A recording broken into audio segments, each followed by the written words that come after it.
Husel's murder trial is officially underway, and opening arguments began this morning, nearly 3 years after he pleaded not guilty. NBC4's Alan Henry was in court this morning. And Alan, how did the trial start? It started with the revelation that this trial almost didn't happen at all.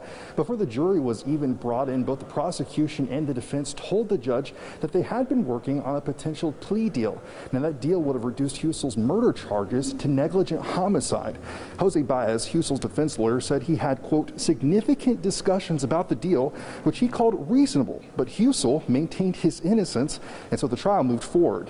Prosecutor Janet Grubb then began opening statements, calling Mount Carmel an unlikely crime scene, previewing witnesses that would show Husel gave excessive doses, and showing pictures of the 14 people Husel is accused of killing. After a 10-minute break, the defense responded, showing a picture of Husel with his wife and daughters, saying he didn't commit murder, he just practiced compassion. They went to the hospital for help. Several of them were not sick enough that they were destined to die during their hospitalization. They all had one thing in common. William Husel was the nighttime ICU physician who ordered lethal levels of drugs or a combination of drugs with their removal from a ventilator. William Husel was exercising compassion to his patients and tried to free them from pain and let their last moments on earth be ones of peace. Now, the defense is still giving their opening statements right now. Both sides covering a lot of ground in those statements because they're going to be covering a lot during this trial. That trial expected to last about 8 weeks.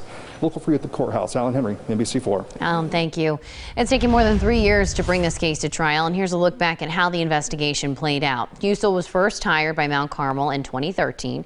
Between February of 2015 and November of 2018, at least more than 24 of his patients died. Mount Carmel first received a formal report regarding Husel's patient care on October 25th, 2018.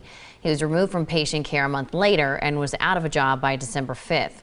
In January of 2019, the state medical board suspended his medical license. Nearly 5 months later, prosecutors charged him with 25 counts of murder. After more than 2 years of court hearings, prosecutors filed a motion to drop 11 of those charges last month.